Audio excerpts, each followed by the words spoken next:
Hey friends, அஸ்ஸலாமு அலைக்கும். இன்றைக்கி நம்ம என்ன பார்க்க போகிறோம்னா, ஒரு பஜ்ஜி சுடுற வீடியோ தான் நம்ம பார்க்க போகிறோம். அந்த பஜ்ஜி மாவு மிக்ஸு நான் வீட்லேயே செஞ்சது.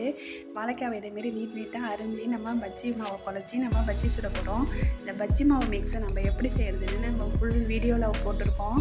இதுக்கு முன்னாடி நான் போட்ட வீடியோவில் நான் போட்டிருக்கேன். அதனால் நான் இந்த வீடியோவில் உங்களுக்கு நான் காட்டல. அந்த பஜ்ஜி மாவு மிக்ஸ் எப்படி செய்யணும்னு சொல்லிட்டு ரோஜா சமையல்னு நீங்கள் அழுத்திங்கன்னா பெரிய வீடியோவில் போய் நீங்கள் பார்க்கலாம். அந்த அளவு நம்ம செஞ்சு நம்மளை எடுத்து வச்சுக்கணும்னா எப்போ நம்ம குழந்தைகள் பஜ்ஜி சேர்க்குறாங்களோ அந்த பஜ்ஜி மாவு மிக்ஸை டக்குன்னு தண்ணி ஊற்றி குழச்சி இதேமாரி நினச்சி போட்டால் பஜ்ஜி சுட்டுடலாம்.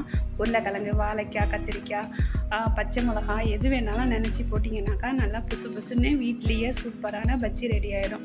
எதுக்கு தேங்காய் சட்னி, வெங்காய சட்னி எது வேணாலும் தொட்டு நம்ம சாப்பிட்லாம். நான் என் பையன் வீட்டில் பஜ்ஜி கட்டிச்சு டக்குன்னு எடுத்து நான் அந்த மாவை குழச்சி இந்த மாதிரி பஜ்ஜி சுட்டு புசு புசுன்னு கடையில் பீச்சில் வைக்கிற மாதிரி பஜ்ஜி சுட்டு நான் கொடுத்தேன். நல்லா டேஸ்ட்டாக சூப்பராக இருக்குது. நீங்களாம் ட்ரை பண்ணி பாருங்கள். பஜ்ஜி மாவு எப்படி மிக்ஸ் பண்ணுறதுன்னு நீங்கள் வீடியோவில் போய் பார்க்குங்க ஃப்ரெண்ட்ஸ். ஓகே, பாய். அஸ்ஸலாமு அலைக்கும்.